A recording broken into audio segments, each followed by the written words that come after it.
estava observando uma coisa, tudo que você começa, pode ter certeza que vai dar errado. Mas é tudo mesmo. A impaciência, ela faz a gente desistir muito fácil das coisas. Quando você começa algo, você vê que não está dando certo, a primeira opção é, desisto. Então, esse é um ponto negativo da impaciência. Você não consegue entender.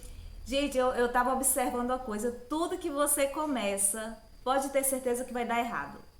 Mas é tudo mesmo. Se você vai começar um trabalho, vai dar errado para poder dar certo. Tudo que vai dar certo, primeiro começa dando errado. Então a gente precisa ter paciência, confiar, esperar, analisar as situações e falar: Senhor, é da tua vontade que eu faça isso? Senhor, me ensina a ter paciência, me ensina a saber esperar, que também eu vejo pela fila do banco, a fila do supermercado, aquelas pessoas impacientes, querendo logo passar na frente e acaba sendo um pouquinho desonesta. Deixa eu passar, é só um item. Deixa isso, é só... Então, assim, no trânsito também, né, tem aqueles engraçadinhos que fica fazendo aquelas manobras ali irregulares, porque não tem a paciência. Esse é o mal do século e a gente tem que ter cuidado, porque... Vamos chegar num ponto principal aqui para vocês. Por exemplo, se eu parar para perguntar para alguém, você tem paciência com a criança de outra pessoa? Certamente a pessoa vai ter. Vai ser cordial, vai ser educado, mas a impaciência dentro dos lares são as piores, porque é muito mais fácil você ter paciência no seu ambiente de trabalho, você ter paciência ali com o seu patrão, com seus colegas de trabalho, né? Finge pelo menos que tem paciência, mas dentro de casa é onde a impaciência prevalece. Eu estava fazendo caminhada com uma amiga e de repente eu vi ela abrir um áudio de uma outra pessoa e ouviu ali no modo acelerado, né? Então foi a primeira vez que eu ouvi que tinha essa função no WhatsApp. Só que o interessante é que eu não entendi nada do que a outra pessoa estava falando. Aí eu perguntei para ela: nossa, interessante, que função é essa? Ela: é do WhatsApp. Você consegue colocar de 2 vezes, acho até mais, né? No modo acelerado, porque eu não tenho paciência de estar ouvindo áudio ali de 1 minuto, no modo normal. E aí, gente, eu estava refletindo, porque a paciência é algo muito difícil nos dias de hoje. E eu falei com ela que parece que está ficando extinta. As pessoas não têm mais paciência para nada. E eu confesso para vocês, gente, que essa questão de ouvir o áudio aí no modo acelerado, para mim não rola, não funciona. Eu sou uma pessoa... Eu acho que é por isso que as pessoas falam assim: Gi, você é uma pessoa tão calma, uma pessoa tranquila, pessoa zen. Eu prefiro ser assim, porque essa modernidade aí não dá pra mim, gente. E eu refletindo sobre isso, conversei com ela, né, a importância da gente ter a paciência. E o mais gostoso de tudo isso, gente, que é um fruto do Espírito Santo. E lendo a Bíblia eu vi que era um fruto do Espírito Santo, a paciência. A Bíblia dá outro nome, né? A paciência na Bíblia leva o nome de longanimidade, que é você ter ali um ânimo longo, você não ficar estressado por qualquer coisa, você ficar tranquilo. Então, realmente, a paciência nos dias de hoje não está sendo fácil. E o que mais a gente vê são pessoas ali no corre-corre da vida, impaciente com tudo, querendo tudo para ontem, porque a nova geração, esse avanço tecnológico, em vez de melhorar a nossa situação, pelo contrário, está nos tornando pessoas impacientes. Queremos tudo no estalar de dedos, e a gente sabe que não é assim que funciona a vida, né? Então, como é que nós podemos controlar a impaciência? Gente, estudos comprovaram que uma pessoa impaciente, ela traz outros sintomas terríveis para ela. Eles classificaram a impaciência como um dos principais sintomas de transtorno de ansiedade, nervosismo, irritabilidade e aquela famosa síndrome do pensamento acelerado. Eu falei: cuidado, hein, amiga, você tá adquirindo aquela síndrome, SPA. Ela: que SPA? O que é isso? Eu falei: síndrome do pensamento acelerado. Porque a gente começa a acostumar o nosso cérebro, né, com as coisas muito rápidas, muito para ontem. E esse modo acelerado aí, o seu cérebro começa a ficar acostumado. Você não tem mais paciência de conversar com as pessoas, você não tem mais paciência de ouvir ali um áudio ali normal. Tem pessoas que vivem o tempo todo ali nas redes sociais só passando o dedo, vendo vídeos e vídeos e vídeos. Mas por quê, gente? Porque não tem a paciência de parar no vídeo e ouvir ele até o final. Isso aí é o mal do século, a confusão. Por exemplo, a casa tá caindo, o povo tá brigando e você tá ali calma, respirando fundo para entender o que falar e o que fazer em determinada situação. Porque a gente percebe que quanto mais você coloca fogo na fogueira, né, vai atiçar ali mais o fogo. Então você precisa ser aquele que apaga o fogo, aquele que vai com calma na situação. Evite conflitos, evite brigar, evite gritar, evite ficar nervoso. Tenta respirar fundo, porque a gente sabe que a solução não é você tolerar o nervosismo de todo mundo. Deus não quer que você faça isso, não é isso que a Bíblia diz que nós devemos ter. Mas nós devemos controlar a nossa irritabilidade e a impaciência uns com os outros. Porque, olha só, na família é onde esse fruto é mais testado do que em qualquer outro lugar. Vocês podem ter certeza. É dentro de casa onde esse fruto é mais testado. Por quê? Porque é na família que surgem os maiores conflitos. A gente sabe que é dentro de casa onde surgem conflitos que não surgiriam em outro lugar, vamos colocar assim. Então, é no casamento, é na educação dos filhos, alguma situação ali com os pais, né, com os irmãos. Então, é nesse momento que Deus está nos ensinando a ter mais paciência, a controlar o nosso nervosismo, porque você não consegue raciocinar se você estiver nervoso. Quando você tem paciência, você começa a raciocinar de forma correta, você começa a refletir o que eu devo falar, o que eu devo agir nesse momento. Se você não consegue se controlar, saia do local imediatamente, vá para o seu quarto, vai para a rua, sai para qualquer outro lugar. Mas não haja no momento da fúria, da ira, com impaciência, porque senão você vai machucar as pessoas, você vai magoar, vai falar coisas que não deveria, e isso não é legal. Paciência, ela anda assim, coladinha com a sabedoria. Eu sempre falo isso em casa, a gente tem que buscar a sabedoria em Deus para que a gente consiga ter paciência para lidar com as situações. Quantas vezes a gente perdemos a paciência com os filhos, perdemos a paciência com o cônjuge, com as pessoas ali dentro de casa, e a gente não percebe que a gente causa um mal terrível, um ferimento gravíssimo ali no coração daquela pessoa que a gente ama, e de coisas até desnecessárias, porque às vezes, eu coloco assim um exemplo assim, quando você quer ensinar uma criança, ou dar uma ordem, faça isso, me ajude dentro de casa. Às vezes a gente quer colocar uma velocidade no outro que nem nós mesmos conseguimos cumprir. Então a gente precisa ter a paciência de entender que cada um tem seu tempo, cada um faz da forma dele, porque nós não somos iguais, né? Todos nós somos diferentes, cada um tem uma personalidade, um jeito de lidar com as coisas, um jeito de fazer as coisas. E eu recordo que por que eu falo que dentro de casa é onde a gente tem essa dificuldade de exercer a paciência, né? Eu vou contar um caso que aconteceu comigo, bem engraçado. Meu esposo, ele é muito brincalhão, mas nesse dia ele fez assim algo comigo que foi mais para me chamar a atenção. A gente estava atrasado para ir para a igreja e aí eu fui na porta, né? Eu estava bem atrasada, eu tinha que lecionar para as crianças. Eu calcei a sandália rapidinho e fui pro carro. Quando eu sentei no carro, eu percebi que eu estava com a sandália trocada, um pé havaiana e o outro uma rasteirinha verde. Aí na hora eu olhei, a porta do carro ainda estava aberta, eu falei, amor, deixa eu trocar a sandália, eu calcei errada. Aí ele riu e falou negativo, ele arrancou com o carro, eu ainda estava com a porta do carro aberta e ele me levou assim para a igreja. Quando eu falei, no caminho, eu vou pular do carro, hein? Ele, não, você vai assim, você aprender a ter responsabilidade e compromisso com o horário. Ele foi bem paciente, né, gente? Aí quando chegou lá na igreja, ele fez questão de falar, porque ele é muito brincalhão, gente. Fez questão de falar para todo mundo. Se alguém não viu que eu estava com a sandália trocada, ele fez questão de mostrar. E todo mundo rindo, eu levei na esportiva. E aí foi assim, uma lição para mim também e para ele, né? Eu falei com ele assim, se você desse carona para alguém e aquela pessoa percebesse que estava com a sandália trocada, você ia fazer o que fez comigo? Certamente não. E assim, para mim foi uma lição também que me mostrou que eu também tenho que ficar mais atenta com o horário, eu preciso me policiar, a gente tem que ter compromisso com Deus, né? E todas as coisas que a gente vai fazer. Se você vai na consulta médica, se você chega atrasado, você não é atendida. Se você vai no dentista, eu lembro que uma vez eu fui para uma outra cidade, 40 quilômetros para mexer nos meus dentes, e eu cheguei 5 minutos atrasada. Eu gastei gasolina, gastei meu tempo, mas foi o trânsito, gente.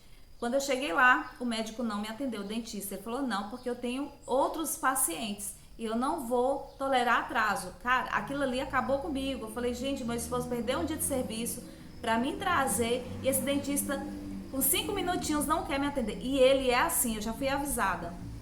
Ele é muito pontual. Então, assim, pra mim foi uma lição, mas foi muito engraçado.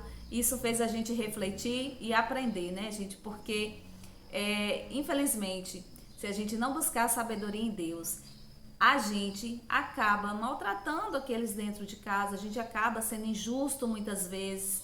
E a gente precisa buscar essa sabedoria em Deus, que anda coladinha com a paciência. Porque se a gente não tem a paciência de entender que o outro é diferente de você, que o outro tem o seu tempo, cada um tem sua personalidade, e a gente precisa, sim, pedir ao Senhor que nos ajude a ter paciência, porque existe a questão das diferenças no casamento. Por exemplo, quando eu casei, meu esposo, ele tem as manias dele, ele tem uma outra educação, os pais dele, né, criaram ele de forma diferente, eu tive outra criação, mas no início do casamento acaba surgindo esses conflitos, porque você tem que se adaptar com a diferença do outro. E a gente fala que os opostos se atraem, é verdade. E se tratando de filhos, a gente percebe que, eu falo assim, Senhor, como é que pode? O que mais os meus filhos se parecem comigo é o que mais me incomoda. E eu falo assim, o defeito dos nossos filhos são o que mais nos chama a atenção e nos incomoda, porque são os nossos defeitos, parece com a gente. Às vezes minha filha se atrasa e eu falo assim, gente, você tem que parar de estar se atrasando desse jeito, eu não estou suportando. Eu chego atrasada para sua casa, mas mentira, o defeito dela é o mesmo meu e eu preciso me policiar, porque esse é o exemplo que eu estou dando para ela, de usar o último minuto, o último segundo para poder fazer as coisas. Então eu percebo que às vezes o defeito do filho é o nosso próprio defeito, né? E a gente às vezes não consegue suportar no outro aquilo que nós também somos, né? Então a gente precisa, sim, a ordem bíblica é que devemos suportar as diferenças. Às vezes eu vejo guerras, conflitos, porque tem uma pessoa que pensa diferente, tem uma pessoa que age diferente no trabalho. Quão é difícil ver as pessoas conseguir entender essas diferenças e começa a surgir tantos conflitos, brigas desnecessárias, e isso é muito triste. Olha o barulho, peraí, gente. Não posso deixar de dizer para vocês que não adianta vocês acharem que eu vou ter paciência, eu vou conviver bem com as pessoas. Deixa eu dizer, sempre vamos conviver com pessoas difíceis, pessoas intragáveis, pessoas insuportáveis, porque nós também somos muitas vezes. Quando eu tô de TPM, nem eu mesmo me suporto. Eu falo assim, a gente gosta muito de apontar o dedo pro outro, né? Ah, que povo chato, que não sei quem é chato, que não sei quem é insuportável. Mas precisamos sim aprender a lidar com essas diferenças. Já parou para pensar que tem dia que você mesmo não se suporta? Já se olhou no espelho o dia que você tá estressado, que nada deu certo naquele dia, que quando você começa a olhar até o vento te incomoda? Esse é o momento que você tá insuportável, que nem você mesmo consegue. Eu tenho dia que eu falo assim, ai cérebro, desliga aí um pouquinho porque eu não tô conseguindo nem ouvir a minha própria voz. A minha voz, aquela vozinha que fica lá no cérebro, martelando o tempo todo.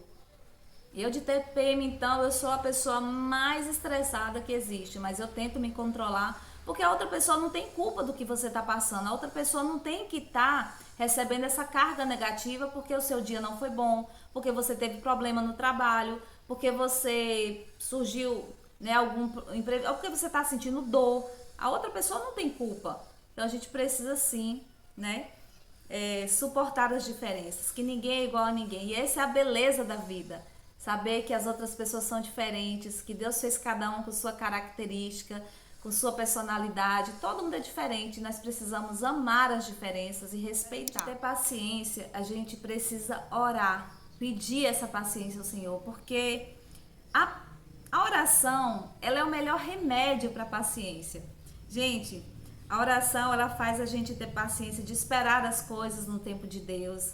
A oração, ela nos faz, não nos deixa querer atropelar as coisas, né? Vou dar um exemplo para vocês. Tem coisas que a gente não consegue mudar.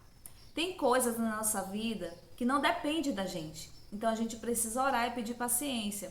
O que aconteceu comigo? Há um tempo atrás, minha casa alagou e ficou ali quase que 2 semanas com água dentro de casa. Só que minha sogra me convidou para ficar na casa dela, eu não quis ficar, falei, não, vou ficar em casa mesmo. Eu gosto do meu canto, eu gosto de mexer nas minhas coisas do meu jeito, então eu não gosto de incomodar outra pessoa, tirar a pessoa da rotina dela. Só que nos 2 primeiros dias eu ia orando, falando, tá tranquilo, Deus, tá tranquilo, eu tô pisando na água quando eu acordo, eu preciso usar baldinho para fazer as minhas necessidades fisiológicas, porque os banheiros alagaram. Depois eu vou colocar um pedacinho aí para vocês verem. E aí foi com muita oração, eu pedi paciência. Aí quando as pessoas chegavam aqui em casa, falavam assim, nossa, como é que você tá tendo paciência para lidar com isso? Eu joguei meus móveis tudo fora, minha casa aqui tá vazia, tá até boa de limpar, porque eu não tenho nada que atrapalhe. Então eu levo tudo por o outro lado. O que é ruim, você tem que pensar o que trouxe de bom também naquilo que no momento foi ruim. Foi uma situação que aconteceu com a gente muito chata, porque principalmente no dia a dia, quando eu ia mexer em tomadas, eu ficava com medo, porque eu estava com o pé na água, tinha a questão do risco, mas o tempo todo que Deus me ensinou que a oração foi o melhor remédio para mim ter paciência naquela situação, porque era uma situação que eu não conseguia mudar. Eu tinha como falar assim, chuva, pare, né? Não, para não alagar mais a minha casa, eu não tinha controle sobre a chuva, então só me cabia a ter paciência e orar ao Senhor, esperar que a chuva ia passar, né? Eu ia conseguir lavar minha casa depois de uns dias. E aí a gente agora tá mexendo no muro, tá mexendo em algumas coisas aí para evitar que a próxima chuva venha a me trazer esse transtorno todo. Observem uma coisa, gente, quem ama desenvolve a paciência. Eu falo que tem situações na vida da gente que se a gente não tiver amor, a gente não tem paciência. Principalmente com os filhos, eu sinto sempre isso, né? O que eu falo dentro de casa? Eu tô puxando mais pra família, que é onde a impaciência reina. Então, se a gente não tiver amor para lidar com situações, para ter paciência, eu falo que essa paciência só vem de Deus, porque Deus, ele nos ama tanto, tanto. Se Deus fosse como nós, né? Nós estaríamos fulminados, porque nós somos muito cabeça dura, pessoal. Nós erramos demais, a gente fracassa demais. E tá tudo ali o Senhor falando, nosso paizinho fala, ó, não faça isso, não vá por aí que você vai se machucar. Não faz isso com outra pessoa que você vai ferir essa pessoa. Não age assim que vai ser ruim para você. E a gente faz o contrário. Já imaginou se Deus não tivesse paciência com a gente? Quantos perdão de Deus a gente recebe por dia? Diversos. Por que nós não conseguimos fazer isso com o outro? Por que a gente é tão impaciente com o marido, com a esposa? Por que a gente é tão impaciente com os nossos pais? Quando a gente quer algo e a gente não consegue? Por que a gente é tão impaciente, principalmente com os filhos? Então, tem situações que sem amor a gente não consegue. Então, o amor, ele é um fato ali primordial para que a gente consiga desenvolver essa paciência. Outra coisa para desenvolver a paciência é aceitando a correção, que combina com o que eu falei anteriormente, né? Às vezes a gente não aceita que as pessoas nos corrijam, ou as pessoas não aceitam a nossa correção, porque ninguém gosta de ser corrigido, vamos combinar, né, gente? Ninguém gosta de ser corrigido. A gente fica chateado quando alguém vem nos dar um conselho. Eu falo que é aquela correção de conselho, onde um amigo vê que você tá ali indo por um caminho ruim, ou seu pastor tá te aconselhando, ou sua mãe, ou sua irmã, né, ou sua mãe, então, assim, as pessoas ali que amam você e tá te aconselhando, e a gente não gosta de ser corrigido não, a gente faz o erro, mas na hora que alguém vem cá pisar no nosso calo, falar não é por aí, não faça isso, a gente fica chateado. Primeira reação, se afasta da pessoa, não quero nem saber daquela pessoa, quem ela pensa que é para vir me aconselhar, falar isso pra mim, porque a gente não quer aceitar o nosso erro, então a gente precisa sim aceitar quando erramos e pedir ao Senhor que nos ajude a melhorar. Porque muitas vezes nós não damos conta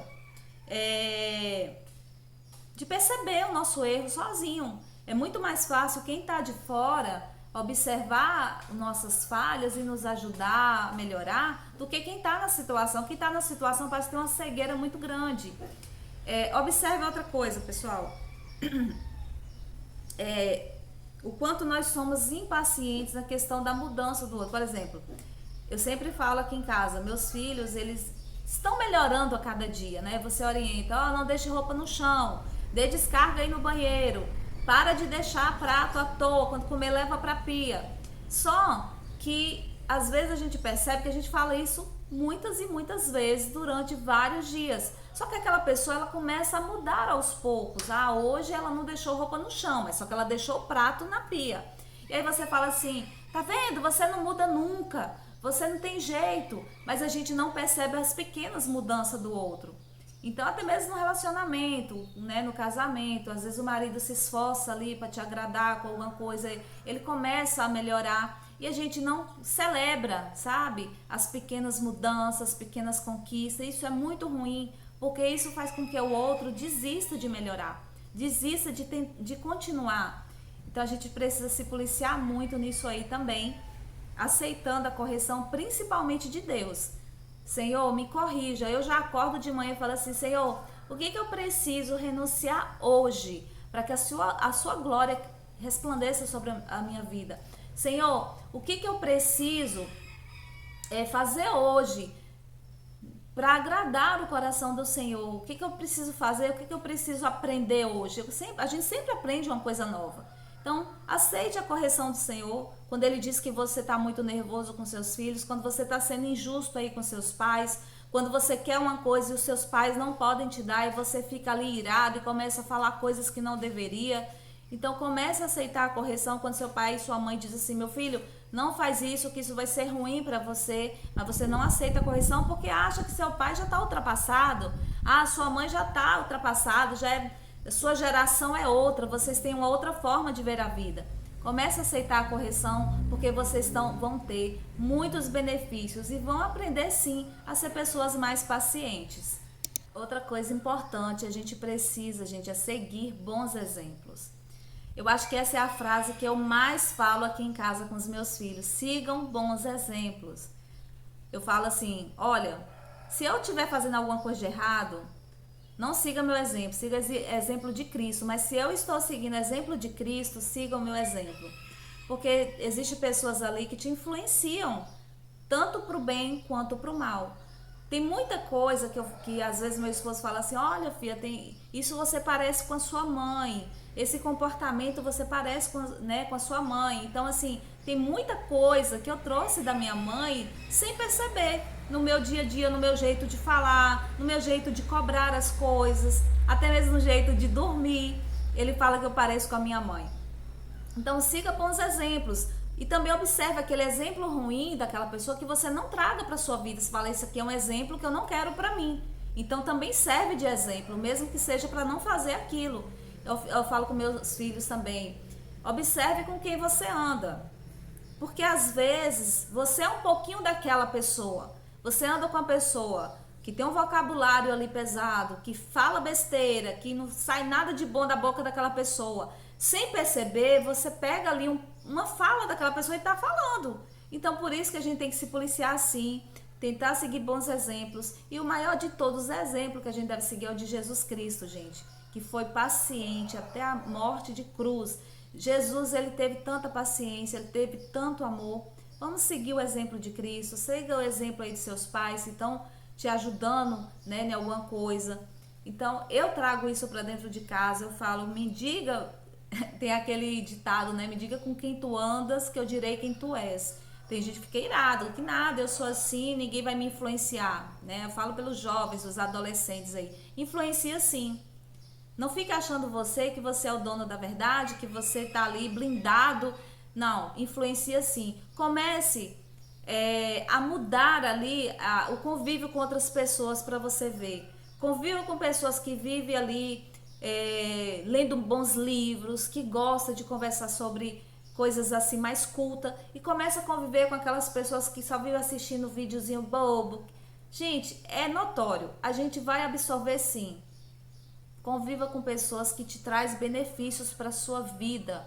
sabe? Que te aproxime mais de Deus. Eu falo que eu amo todo mundo, mas para andar comigo tem que ser pessoas que me aproximam mais de Deus e não me afasta de Deus. Quantos amiguinhos aí, né, tem te levado para um caminho ruim e você acha que eu amo tanto esse amigo, eu gosto tanto. Peraí, eu amo todo mundo, mas vamos ver se essa pessoa tá me levando a ficar mais próxima de Deus ou tá me afastando mais de Deus. Então observe, siga bons exemplos. E o melhor de todos, os exemplos que devem seguir é o de Cristo, né, gente? Ele deixou o exemplo, ele veio à Terra para nos dar exemplo de como ser filhos de Deus. Porque foi através dele que nós hoje podemos dizer, somos filhos de Deus. É maravilhoso. Para finalizar, deixa eu falar uma coisa com vocês. Deus, ele tem sido muito paciente com a gente. Ele nos dá o tempo para florescermos, sabe? Ele nos dá aquele tempo para a gente amadurecer. Deus não exige que você esteja pronto, nada disso. Deus, ele te dá um tempo para cada coisa. Ele não pede que você pule etapas, como a gente exige dos outros, né? Para pular etapas da vida. Não. Cada um de nós tem o nosso tempo. A gente não deve pular etapas. A gente deve passar pelo processo, né? Da renúncia, de florescer no tempo certo. E assim nós vamos crescendo na fé. Ele não exige de nós que você desista de tudo. Por exemplo, uma pessoa que aceita Cristo, vamos colocar o exemplo. Ele tá com a vida toda bagunçada, sabe? Ele tem uns maus hábitos terríveis. Não tem como ele mudar da noite para o dia, porque hoje eu pisei na igreja, aceitei Jesus, minha vida foi transformada. O Espírito Santo habita em mim, mas eu sou um bebê. Eu preciso me alimentar da palavra para que aqueles maus hábitos que eu tinha, que eu praticava antes, que eu tinha como verdades, possa aos poucos ir saindo da minha vida e eu possa agir de maneira diferente. É por isso que muitas pessoas começam a apontar o dedo, que nada, você não mudou, você está indo na igreja, mas você tá se escondendo atrás da Bíblia, porque você ainda age assim. Calma, gente, aquela pessoa ela tem que ter um tempo, ela precisa florescer. Cada coisa, quem fuma aí há tantos e tantos anos, você acha que você pisou o pé na igreja hoje, você vai parar de fumar? Não vai conseguir, porque a nicotina está no seu corpo, ela precisa sair aos poucos, você precisa ali renunciar. Hoje eu quero muito, mas eu não vou, porque Deus me dê forças para não cair nessa tentação. E às vezes tem dia que vai cair, tem dia que você vai ficar frustrado, chorar e dizer assim, hoje eu não consegui. Mas no dia seguinte ele fala e recomece. Eu tô aqui com você. E você aos poucos vai sendo transformado, moldado pelo Espírito Santo. Então precisa sim buscar essa paciência desse Pai tão paciente, tão amoroso, que nos dá o exemplo, que nos molda a cada dia. Deus, ele respeita todos os nossos processos, gente. E hoje ele diz para você e para mim, filho, eu te amo. E eu quero muito que você exerça essa virtude do Espírito Santo, a quarta virtude do Espírito Santo, que é ter mais paciência. Tenha mais paciência com seu pai, com a sua mãe, tenha paciência com seu cônjuge, tenha paciência com seus filhos, tenha paciência com você mesmo, que muitas vezes se sente fracassado, desiste muito fácil das coisas porque perdeu a paciência com você. Então, nós temos que pedir ao Senhor, nos ajude, Paizinho, a ter mais paciência. Nos ajude a nos parecer mais com seu Filho Jesus. Então é isso, gente, ó. Beijo no coração de vocês, espero que vocês tenham gostado e aguardo vocês no próximo vídeo. Tchau, tchau.